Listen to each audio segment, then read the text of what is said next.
The crimson ships filled the void like drops of blood against black space. War Marshal Kethvar stood on the bridge of his flagship, watching the last Zephyrian defense station crumble under his fleet's guns. Purple flames bloomed and died in the vacuum as another world fell to the Valdrani hegemony. "Target destroyed, War Marshal," reported his tactical officer. "All Zephyrian resistance has ended." Kethvar nodded slowly. Victory number 164. The number meant everything to his people. Each conquest proved their superiority over the chaotic, weak species that filled the galaxy. The Zephyrians had lasted longer than most with their plasma shields and quantum weapons, but in the end, they fell like all the others. "Begin the occupation protocols," Kethvar ordered. "Catalog their technology. Process their leaders for integration into the hegemony." The War Marshal turned from the tactical display and walked to his private chamber. On the wall hung a massive star chart showing the extent of Valdrani control. Red markers indicated conquered systems. Green showed targets under study. One small yellow dot marked a system called Sol, where a young species called humans had recently developed faster than light travel. Halfway across the galaxy, Captain Jake Morrison rubbed his tired eyes and leaned back in his chair. The observation deck of Luna Station offered a perfect view of Earth, blue and white and beautiful against the starfield. But Jake wasn't looking at his homeworld. His attention was fixed on the screens showing alien fleet movements in distant sectors. "Another one bites the dust," said Lieutenant Amy Rodriguez, sliding into the seat beside him. She held 2 cups of coffee, passing one to Jake.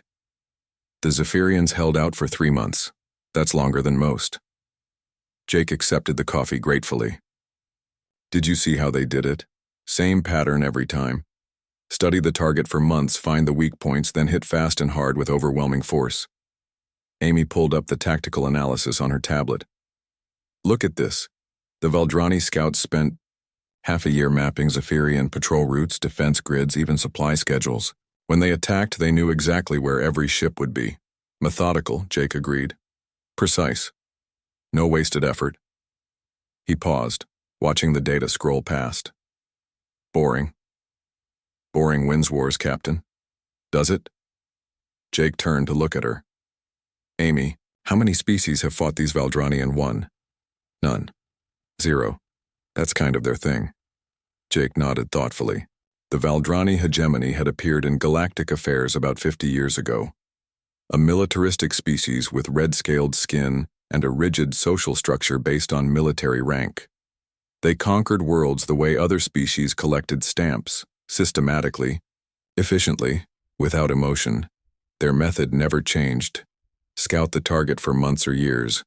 Learn everything about their technology, tactics, and weaknesses. Plan the attack down to the smallest detail.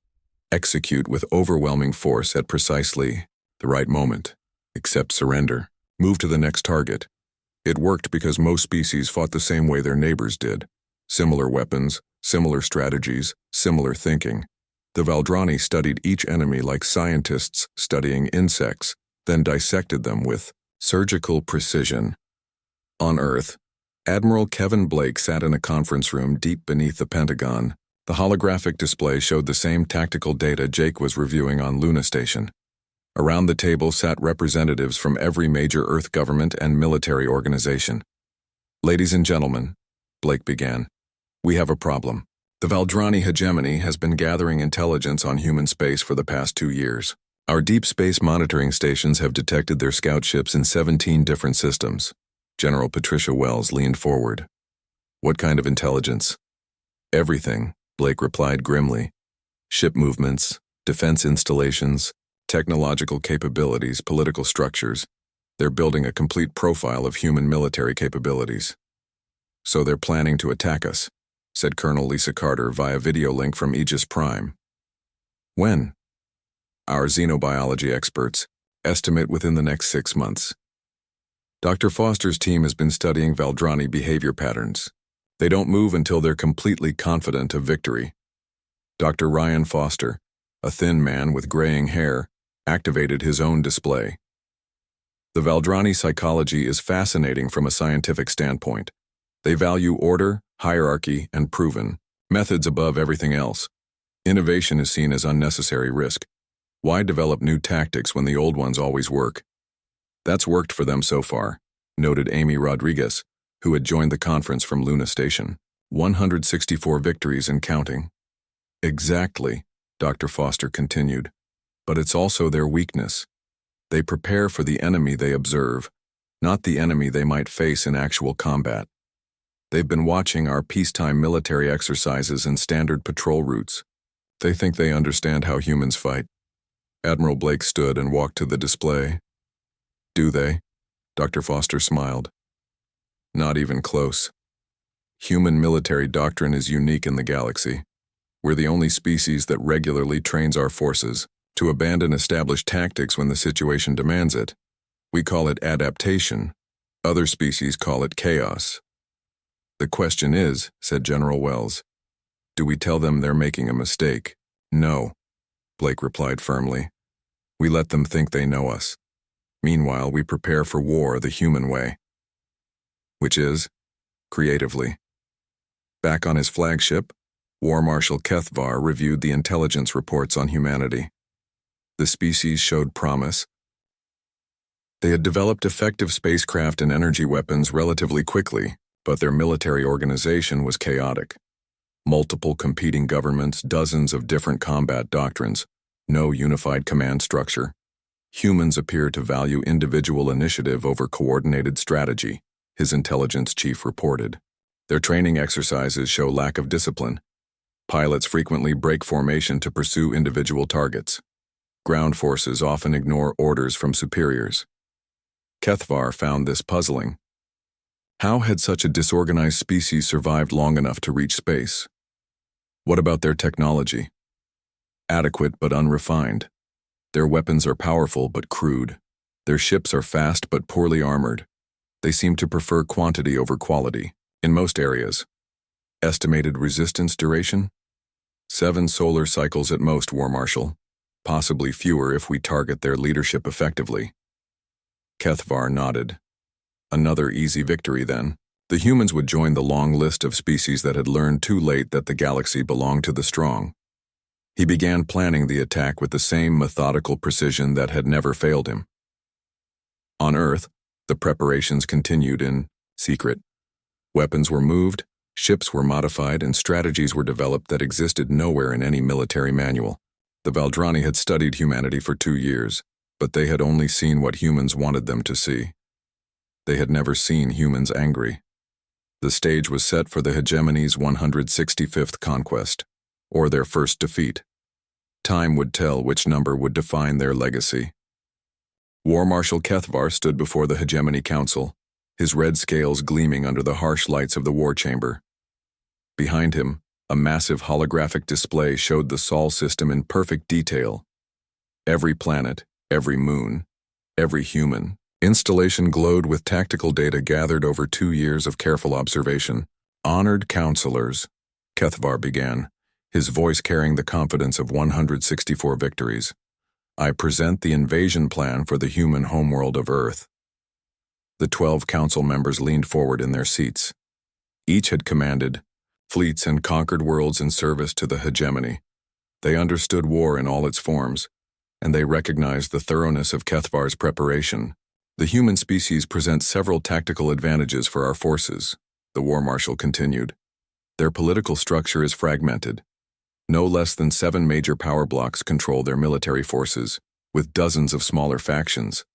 They cannot achieve unified command even within their own species. Councillor Vexithara, the oldest member of the War Council, spoke first. What of their technology? The reports suggest they have achieved impressive spaceflight capabilities. Crude but functional, Kethvar replied, manipulating the display to show human spacecraft. Their ships prioritize speed over protection. Their weapons are powerful, but lack precision. Most importantly, their tactics are chaotic and undisciplined. The display shifted to show recorded footage of human military exercises. Fighter craft broke formation seemingly at random. Ground troops advanced without coordination. Ship captains made decisions without consulting higher command. As you can see, they lack the discipline that makes military forces effective. Their own training videos show pilots abandoning formation to pursue individual glory. This is not the behavior of a serious military power. Meanwhile, 16,000 kilometers above Earth's surface, Colonel Lisa Carter watched those same scout probes through the sensors of Aegis Prime. The massive defense platform drifted in high orbit, its weapons powered down, its true capabilities hidden behind the facade of a simple monitoring station. "Ma'am," reported Sergeant Tony Martinez from the sensor station, "we're picking up another Valdrani probe. Same type as the others, just scanning our patrol routes." Lisa nodded, keeping her expression neutral, even though her heart was racing. For the past year, she had watched alien scouts map every aspect of human space defenses. They were thorough, she had to give them that, but they were also predictable. "Let it scan," she ordered. "Make sure it gets a good look at our standard defensive positions." The probe passed within a few hundred kilometers of Aegis Prime, its sensors drinking in every detail of what appeared to be a lightly armed observation post. The aliens had no idea they were looking at one of humanity's most advanced weapons platforms, carefully disguised to appear harmless. Below on Earth, Dr. Ryan Foster sat in his laboratory, surrounded by screens showing Valdrani psychological profiles. His team had spent months studying every piece of alien communication they could intercept. The picture that emerged was both fascinating and terrifying. "They're not evil," he explained to his research assistant, Dr. Maria Santos. "That's what makes them so dangerous. They genuinely believe they're bringing order to the galaxy." Maria pulled up another file on her tablet. "Their social structure is completely rigid. Everyone has a rank. Everyone knows their place. Everyone follows orders without question." "Exactly. And it works for them because they only fight enemies who think the same way. Look at their conquest records. Every species they've defeated used traditional military doctrine, organized formations, clear command structures, predictable tactics. But humans are different." Dr. Foster smiled. "Humans are chaos incarnate, militarily speaking. We're the only species that trains our soldiers to disobey orders when the situation calls for it. We call it battlefield initiative. The aliens probably call it madness, which is exactly why they can't plan for it." Back in the Hegemony War Chamber, Kethavar was explaining his timeline for the human conquest. "Phase 1 will be the demonstration bombardment. We will destroy one of their outer system installations to show our power. Historical data suggests this will cause immediate surrender in 67% of cases." "And if they do not surrender?" asked Counselor Theckmore. "Phase 2. We advance toward their homeworld in battle formation, allowing them to see our numerical superiority. Another 28% of species surrender at this point. The remaining 5%? Direct assault on their capital world. No species has ever survived to Phase 3. The counselors murmured their approval. It was a proven strategy, refined over decades of conquest. Simple, efficient, overwhelming. Counselor Vexathera raised one scaled hand. "War Marshal, your intelligence. Reports show unusual diversity in human combat styles. Some factions prefer long-range engagement, others close combat. Some use heavy armor, others rely on speed. How do we prepare for such variety?" Kethavar had anticipated this question. "Diversity is weakness, honored counselor. A military force that cannot agree on a single doctrine cannot effectively coordinate in battle.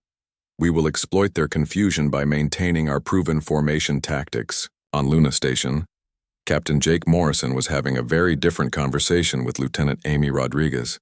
They sat in the station's war room, surrounded by displays showing human fleet positions throughout the solar system. "Amy, I need you to understand something," Jake said quietly. "Everything the aliens have seen? It's all been an act." Amy raised an eyebrow. "Sir, those chaotic training exercises they've been watching? We designed them to look undisciplined. The patrol routes they've mapped? We created those routes specifically for them to observe. The apparent lack of coordination between Earth's governments? We've been unified for 2 years, but we made sure their scouts never saw evidence of it. Amy's eyes widened as the implications hit her. We've been feeding them false intelligence? Not false, incomplete. They've seen human military forces, operating under peacetime conditions, following standard protocols, playing by the rules. They've never seen us when we're actually fighting for our lives. What's the difference? Jake smiled grimly. Amy, have you ever seen what happens when you corner a human being? Before she could answer, alarms began sounding throughout Luna Station.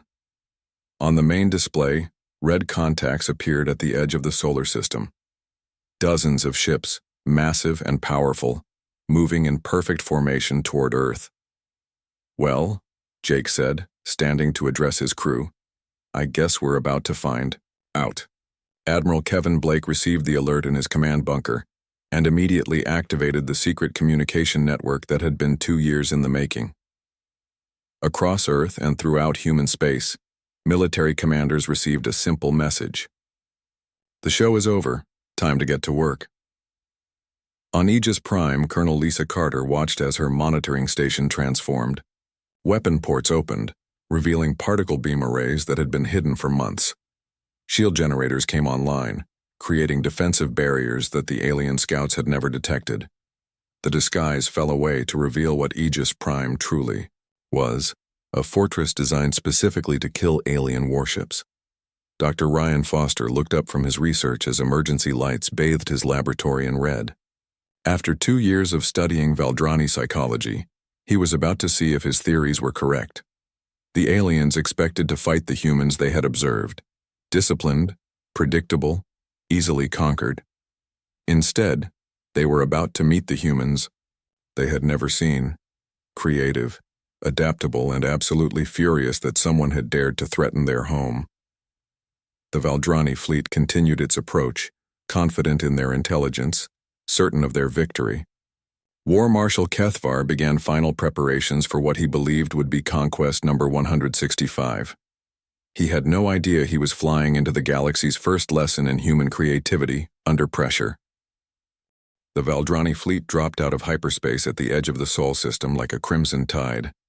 57 warships arranged in perfect formation, their hulls gleaming with the dark metal that had seen 164 victories. On the bridge of the flagship Eternal Conquest, War Marshal Kethvar surveyed the human system with satisfaction. Communications, he ordered. Broadcast the standard surrender terms on all human frequencies. The message went out in flawless English, translated by the same linguistic computers that had processed the languages of 164 conquered species. Attention, primitive species of the Sol system. You are now within the territory of the Valdrani hegemony. Surrender immediately and your population will be spared. Resistance is futile. You have 1 solar hour to comply. Kethvar expected the usual response. Fear, panic, desperate attempts at negotiation. Perhaps a few scattered military units would make token resistance before accepting the inevitable. It was the same pattern that had played out across the galaxy for 5 decades. Instead, the response came from Earth's primary communication array, delivered by Commander Nathan Brooks in a calm, clear voice. Come and take it. On the bridge of the Eternal Conquest, the communication officer looked confused. War Marshal, shall I repeat the surrender terms? Perhaps they did not understand. Kethavar's scaled face showed no emotion, but inside he felt a flicker of irritation. No, they understood. Begin Phase 1. Target the mining installation in the asteroid belt. A demonstration of our power will clarify their situation. The tactical display updated to show the Valdrani target, a small facility on the asteroid series that appeared to be a simple mining operation. According to their intelligence, it was staffed by fewer than 50 humans and defended by nothing more than construction equipment. Admiral Zektar, take your squadron and eliminate the target. 1 precise bombardment should suffice. Admiral Zektar acknowledged the order and led 12 heavy cruisers toward Ceres. The operation should take less than an hour. The humans would watch their facility disappear in nuclear fire, and then they would surrender like all the others. But on Ceres, Captain Jake Morrison was not running a mining operation. He stood in the command center of what the Valdrani scouts had mistaken for a simple industrial facility. In reality, they were looking at Fortress Ceres, a heavily armed defense station that had been disguised for 2 years, specifically for this moment. Contact bearing 27 Mark IV, reported Lieutenant Amy Rodriguez from her position at the tactical station. 12 heavy cruisers approaching in standard Valdrani attack formation. Jake nodded calmly. Right on schedule. Amy, how long until they're in range? 17 minutes, sir. Good. Send the signal. Time to drop the act. Across Ceres, the disguise fell away. Mining equipment retracted into hidden bays. Fake industrial structures split apart to reveal massive railgun turrets.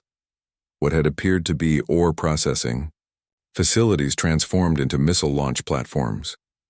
The mining station revealed itself as a fortress, armed with experimental weapons the Valdrani had never encountered. Admiral Zektar watched in confusion as his target changed before his eyes. What is this? Where is the mining facility? His sensor officer was scanning frantically. Admiral, I am detecting massive energy signatures. Those are not industrial facilities. Those are weapons. Before Zektar could respond, Fortress Ceres opened fire. 6 railgun turrets launched projectiles at a significant fraction of light speed. The Valdrani shields, designed to deflect energy weapons and deflect slower projectiles, were not prepared for the kinetic energy of metal slugs moving at relativistic speeds. The lead cruiser, Heart of Conquest, took 3 direct hits and simply disintegrated. The projectiles passed completely through its hull as if the armor were paper, taking half the ship with them into space. Evasive maneuvers, Zektar shouted, but his ships were moving in the rigid formation that had served them well for decades. They could not scatter quickly enough. The second wave of railgun fire caught 2 more cruisers, punching holes through their hulls with surgical precision. The Valdrani return fire struck Ceres with plasma bolts and particle beams, but the human station's armor had been designed specifically to withstand such attacks. On the Eternal Conquest, War Marshal Kethvar stared at the tactical display in disbelief. In 60 seconds of combat, the humans had destroyed 3 Valdrani warships. No enemy had managed such a feat since the hegemony began its expansion. Sir, his tactical officer reported, Admiral Zektar is requesting reinforcements. Denied. Order him to complete his mission. But Zektar was discovering that this mission was unlike any other. The humans were not fighting according to established patterns. Instead of maintaining defensive positions, individual weapon emplacements were firing independently, targeting different ships with no apparent coordination. The Valdrani targeting computers, programmed to predict organized military responses, could not calculate firing solutions against such chaotic tactics. Major Susan Hayes launched from Ceres in her fighter, call sign Wildcat 1. Behind her came 36 more human pilots, each flying ships that had been disguised as maintenance craft. The Valdrani sensors had dismissed them as non-threatening support vessels. Wildcat Squadron, this is Wildcat 1, Susan transmitted on the combat frequency. Remember, these aliens expect us to fly in neat formations. Let's disappoint them. The human fighters scattered in all directions, each pilot choosing their own attack vector. Some dove straight at the nearest Valdrani ship. Others used Ceres' gravity to slingshot around the asteroid. 3 pilots actually flew backward, using their engines to brake while firing forward. The Valdrani fighter screen, trained to counter organized squadron attacks, found themselves facing 37 individual dogfights simultaneously. Their tactical computers could not process so many uncoordinated threats at once. Admiral Zektar watched his fighter screen crumble as human pilots performed maneuvers that violated every principle of space combat doctrine. One human actually used his damaged ship as a weapon, ramming it into a Valdrani cruiser's engine section and detonating both vessels. This is madness, he transmitted to the flagship. They fight without discipline, without coordination. How do we counter an enemy that has no strategy? War Marshal Kethvar felt something he had not experienced in 50 years of warfare: uncertainty. The humans were not responding to superior force with surrender. They were not fighting according to established military doctrine. They were doing something that existed nowhere in Valdrani tactical databases. They were improvising. "All ships," he ordered. "Assume defensive formation. Reassess the situation." But the situation was already beyond his control. Human forces throughout the solar system had dropped their disguises and revealed their true capabilities. What the Valdrani had identified as lightly armed patrol ships transformed into missile platforms. Apparent cargo haulers revealed hidden weapon systems. Even civilian vessels began broadcasting targeting data to military units. On Earth, Admiral Kevin Blake watched the engagement through real-time feeds from Ceres. "First blood to us," he announced to his staff. "But this is just the beginning. Kethvar is about to learn something that 164 other species never taught him." "What's that, sir?" asked Colonel Lisa Carter via communication link. "That humans don't just fight to win," Blake replied grimly. "We fight to teach our enemies why they should never have started the fight in the first place." In space around Ceres, the battle continued. Admiral Zektar had lost 6 ships and was falling back toward the main fleet. His perfect formation was scattered, his tactical doctrine useless against an enemy that seemed to make up new strategies every few minutes. War Marshal Kethvar studied the engagement recordings, trying to understand what had gone wrong. The humans had superior intelligence about Valdrani capabilities. They had prepared specific countermeasures. Most importantly, they had done something no other species had ever managed. They had surprised him. For the first time in his military career, Kethvar faced an enemy he did not understand. The humans were not fighting the war he had planned. They were fighting their own war with their own rules, using tactics that violated everything he knew about military science. And they were winning. The War Marshal's scaled hands gripped the command rail as he watched his casualty reports climb. 6 ships lost, dozens more damaged, and the humans had not yet committed their main fleet to battle. Perhaps, he thought, this conquest would not be as simple as the previous 164. War Marshal Kethvar stood alone in his private chamber, staring at the tactical displays that showed 6 destroyed Valdrani warships. In 5 decades of conquest, he had never lost 6 ships in a single engagement. The humans had accomplished, in 1 hour, what no other species had managed in 50 years. But Kethvar was not a war marshal because he panicked under pressure. He was a war marshal because he learned from his mistakes and adapted his tactics accordingly. The humans had surprised him once. It would not happen again. "All fleet commanders to the war room," he ordered. Immediate tactical conference. Within minutes, his surviving admirals appeared on holographic displays throughout the chamber. Their scaled faces showed confusion and anger. The Valdrani military had not tasted defeat for so long that many of them had forgotten what it felt like. "Honored War Marshal," Admiral Zektar began, "the humans fight without proper military discipline. Their tactics make no sense. How do we counter an enemy that has no strategy?" "They do have strategy," Kethvar replied firmly. "We simply failed to recognize it. Study the engagement recordings. The humans anticipated our approach vectors, our formation patterns, our targeting priorities. They prepared specific countermeasures for our standard tactics." Admiral Thekvos leaned forward. "Then they have been studying us as we studied them." "Obviously. But that changes nothing. We still possess superior numbers and firepower. We will adapt our approach and complete the conquest." Kethvar activated the main tactical display, showing the entire Sol system. "We advance on Earth in full battle formation. No more demonstration attacks. No more attempts to minimize casualties. We will overwhelm them with pure force." The War Marshal paused, his red eyes scanning the faces of his subordinates. "And we will target their leadership structure immediately. Without central command, their chaotic tactics become a weakness rather than a strength." Meanwhile, on Earth, Admiral Kevin Blake was implementing a plan that had been 2 years in the making. The Human Command Center, buried deep beneath the Colorado mountains, buzzed with activity as officers coordinated the most complex military operation in human history. "All units, this is Admiral Blake. Execute Plan Crazy Ivan." "Repeat. Execute Plan Crazy Ivan." Across the solar system, Human forces began moving in patterns that would have given traditional military strategists nightmares. Instead of forming defensive lines, they scattered. Instead of protecting key installations, they abandoned them. Instead of concentrating their forces, they split into hundreds of small groups. Colonel Lisa Carter commanded the defense platform, Aegis Prime, as it detached from its orbit and began an impossible journey. Using Earth's moon as a gravitational slingshot, the massive station accelerated toward an intercept course with the Valdrani fleet.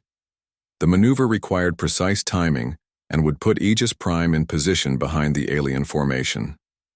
"Ma'am," reported her navigation officer, "this trajectory violates every principle of safe space navigation. If we miscalculate by even a few kilometers, we'll crash into the lunar surface." "Then don't miscalculate," Lisa replied calmly. She activated the communication system. "All stations, this is Aegis Prime. We are beginning the Crazy Ivan maneuver. Wish us luck."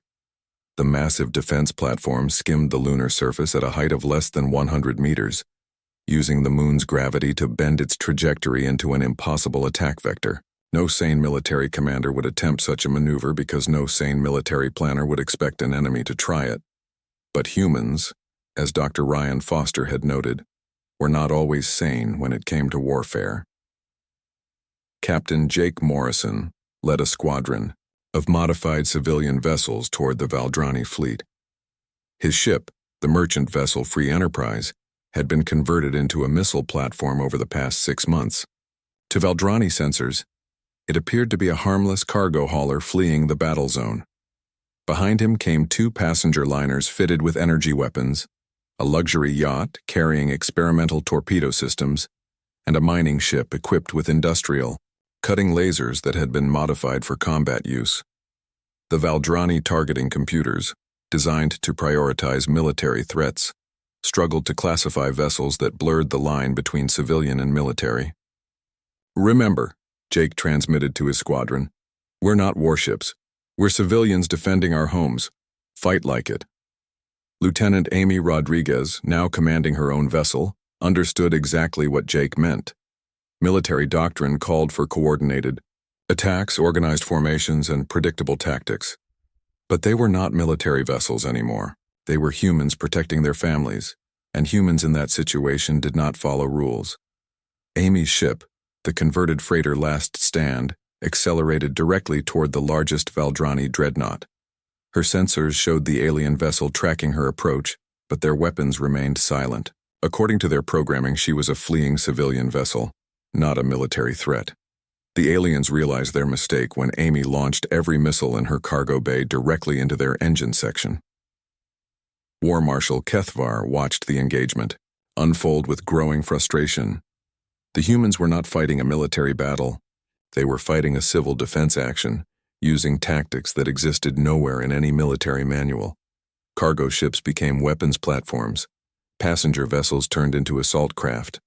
Even mining equipment was being used against his forces. "Admiral, Sektar," he ordered, "target all human vessels. Military and civilian classifications are meaningless." "War Marshal, that violates the rules of warfare. Civilian vessels are not legitimate targets unless they demonstrate hostile intent. They are all demonstrating hostile intent, but it was too late for targeting solutions. The human civilian vessels had already penetrated the Valdrani formation, launching attacks from impossible angles before scattering in all directions. The alien fleet found itself fighting dozens of individual engagements simultaneously, each one different from the last. Dr. Ryan Foster's psychological analysis proved correct when human forces began targeting Valdrani command ships with intense focus. Instead of attacking the most heavily armed vessels, they concentrated fire on ships that appeared to be coordinating the alien formations. The strategy worked because the Valdrani command structure was rigid and hierarchical. When command ships were destroyed or damaged, subordinate vessels were unable to adapt quickly to changing circumstances. Individual captains, trained to follow orders rather than take initiative, struggled to respond to fluid battle conditions. Commander Nathan Brooks led the final phase of the human counterattack from the bridge of the destroyer Defiance. His mission was simple in concept but impossible in execution. Use Earth's gravity well to position human forces in attack vectors that Valdrani tactical computers could not predict. Navigation, prepare for deep gravity maneuver, he ordered. We're going to use Earth's atmosphere as a shield. The Defiance dove toward Earth's upper atmosphere, using atmospheric friction to mask its heat signature while positioning itself for an attack run on the Valdrani flagship. 3 other human vessels followed the same impossible trajectory, their hulls glowing from atmospheric heating as they skimmed the edge of space itself. War Marshal Kethavar realized too late what the humans were attempting. All ships, emergency, maneuvers, they are using the planetary gravity well as a weapon. But Valdrani doctrine had no contingency for enemies who weaponized physics itself.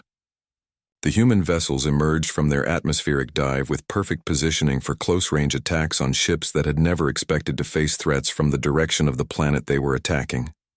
The engagement reached its climax when Aegis Prime completed its lunar slingshot maneuver and emerged behind the Valdrani formation. Colonel Lisa Carter's massive weapon platform opened fire with every gun it possessed, catching the alien fleet completely by surprise. "This is Aegis Prime to all human forces," Lisa transmitted. "We are in position, commencing Operation Anvil." The trap closed as human forces attacked from 6 different directions simultaneously. Instead of the organized military response the Valdrani expected, they faced a swarm of individual vessels, each one fighting according to its own tactical plan, each one commanded by humans who had been trained to think for themselves when central command was impossible. War Marshal Kethavar watched his perfect formation dissolve into chaos as human forces struck from angles his tactical computers had never considered possible. Ships were emerging from gravity wells, hiding in atmospheric layers, using civilian vessels as weapons platforms, and coordinating attacks through methods his intelligence had never detected. For the first time in his career, Kethavar faced an enemy that fought like no species he had ever encountered. They did not follow military doctrine because they were not fighting a military battle. They were fighting for their survival, and humans in survival mode operated according to rules that existed nowhere in any tactical manual. The Valdrani fleet, designed to crush organized military resistance, found itself dismantled by an enemy that refused to be organized, refused to be predictable, and refused to surrender. Kethavar's flagship shuddered under impact from weapons he could not identify, fired by ships he could not classify, using tactics he could not counter. The bridge of the Eternal Conquest shook as another human missile found its target. War Marshal Kethavar gripped his command throne, watching displays that showed the impossible. His fleet was losing. 23 ships destroyed, 15 more, heavily damaged, and the humans showed no signs of stopping their relentless assault. War Marshal, his tactical officer, reported, "Admiral Thekvos is requesting permission to withdraw his squadron. He has lost 60% of his ships." Kethavar's red eyes burned with fury and disbelief. In 50 years of conquest, no Valdrani commander had ever requested permission to retreat. The very concept was alien to their military doctrine. "Denied," he snarled. "We are the Valdrani hegemony. We do not flee from primitives." But even as he spoke, Kethavar knew that these humans were not primitives. They were something far more dangerous, an enemy that could not be predicted, analyzed, or conquered using traditional methods. Commander Nathan Brooks led the final assault from the bridge of the destroyer Defiance. His ship bore scars from 3 separate engagements, but its weapons remained functional and its crew remained determined. Around him, the scattered remnants of Earth's defense fleet converged on the alien flagship. "All ships, this is Defiance Actual," Nathan transmitted. "Form up for the final push. Let's send these invaders a message they'll never forget." The human vessels that responded bore little resemblance to a traditional naval formation. Cargo. Ships flew alongside military destroyers. Converted civilian craft operated next to purpose-built warships. A luxury yacht that had been fitted with torpedo tubes took position beside a mining vessel whose industrial lasers had been cutting through alien armor all day. Lieutenant Amy Rodriguez, commanding the converted freighter Last Stand, checked her remaining ammunition. She had started the battle with 48 missiles and was down to her last 6. Her ship's hull was breached in 12 places, her life support was running on emergency power, and her crew was exhausted. But she was still fighting, and that made all the difference. "Defiance, this is last stand," she transmitted. "I have 6 missiles left and a score to settle. Copy that, last stand. Target the flagship's communication array. Let's see how well they coordinate without their command center." Amy smiled grimly and adjusted her targeting system. The Valdrani had made their biggest mistake when they assumed humans would fight like every other species they had conquered. Organized, predictable, easy to counter once you understood their patterns. Instead, they had encountered an enemy that treated every engagement as a puzzle to be solved, every obstacle as a challenge to overcome, and every setback as motivation to try something even more audacious. War Marshal Kethvar realized the full scope of his failure as human forces penetrated his flagship's defensive perimeter. The humans were not merely winning the battle, they were demonstrating to the entire galaxy that the Valdrani hegemony could be beaten. "Sir," his communication officer reported, "we are receiving transmissions from hegemony territories. Word of the battle is spreading. Several conquered worlds are reporting civil unrest." Kethvar felt ice in his veins. The hegemony's power rested on the perception of invincibility. If subject worlds learned that humans had defeated Valdrani forces, the entire empire could collapse into rebellion. "Cut all communications," he ordered. "Nothing leaves this system." Too late, War Marshal. The humans are broadcasting the battle on all frequencies. They are transmitting our defeat to every world within 50 light years.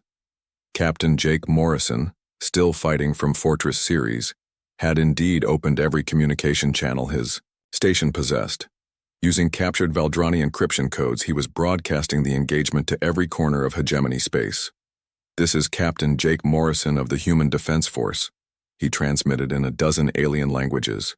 "To every species watching this broadcast, the Valdrani hegemony is not invincible. They can be beaten, they can be defeated, and if humans can do it, so can you." The message spread through hegemony space like wildfire. Species that had cowered under Valdrani rule for decades suddenly saw hope. If the mighty war machine could be stopped by a single world's defenders, perhaps freedom was possible after all. Dr. Ryan Foster, monitoring the psychological effects of the battle from his laboratory on Earth, watched as Valdrani morale collapsed. The rigid military structure that had been their greatest strength became their greatest weakness when faced with an enemy that operated outside their understanding of warfare. "Admiral Blake," he reported via communication link, "Valdrani formations are breaking down. Individual ship commanders are making independent decisions without coordinating with the fleet. Their command structure is fragmenting." Admiral Kevin Blake nodded from his command bunker. "Human psychology versus alien psychology. We prepared for this moment for 2 years. Time to finish it." The final phase of the battle began when Colonel Lisa Carter's platform Aegis Prime targeted the Valdrani flagship directly. The massive weapon systems that had been hidden for months revealed their true power, sending streams of coherent energy directly into the heart of Kethvar's command. "Ship. This is Aegis Prime to Valdrani flagship," Lisa transmitted on all frequencies. "You came here expecting to find another primitive species ready for conquest. Instead, you found humans defending their home. We suggest you remember the difference. The Eternal Conquest's shields failed under the concentrated fire from dozens of human vessels. Secondary explosions rippled through the massive ship as human weapons found their targets with devastating precision. War Marshal Kethvar stood in his damaged command center, watching his empire crumble around him. Half his fleet was destroyed. The other half was scattered and demoralized. His reputation was in ruins and his failure was being broadcast to every world in hegemony space. "War Marshal," his executive officer said quietly, "perhaps it is time to consider withdrawal." For a long moment Kethvar said nothing. The word withdrawal did not exist in Valdrani military doctrine. They conquered or they died in the attempt. Retreat was unthinkable. But so was total defeat at the hands of a species they had dismissed as primitive. "Open a channel to the human fleet," he ordered finally. Commander Nathan Brooks received the transmission with surprise. After hours of combat, the aliens were finally ready to talk. "This is War Marshal Kethvar of the Valdrani Hegemony," the alien commander began. "We acknowledge your victory in this engagement." Nathan exchanged glances with his bridge crew. Even in defeat, the alien could barely bring himself to admit what had happened. "We are prepared to discuss terms for our withdrawal from your system," Kethvar continued. "Terms?" Nathan replied. "Here are our terms. Leave. Now. Don't come back. And spread the word to every species in your empire that humans are not to be conquered." War Marshal Kethvar felt the emotion he had never experienced before. Humiliation. But worse than his personal shame was the knowledge of what this defeat would mean for the hegemony. They had ruled through fear and superior military force. When that illusion was shattered, everything would change. "We will comply," he said finally. "But understand this, human. We have studied 164 species, learned their weaknesses, and conquered them all. But you are something else entirely." Nathan smiled grimly. "Yes, we are. We're human. And we suggest you remember that the next time you consider attacking someone's home." The Valdrani fleet began its withdrawal, leaving behind the wreckage of their reputation and the certainty of empire-wide rebellion. As they departed, Captain Jake Morrison sent one final transmission on all hegemony frequencies. "To every species under Valdrani rule, you have seen what happened here today. A single world stood against the might of an empire and won. If we can do it, so can you. The age of conquest is over. The age of freedom has begun."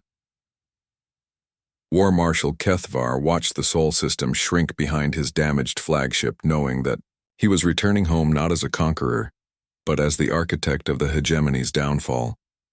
His perfect record was broken. His empire was fracturing. And somewhere in the galaxy, previously conquered worlds were beginning to believe that rebellion was possible. The humans had done more than win a battle. They had started a revolution that would reshape the entire galaxy.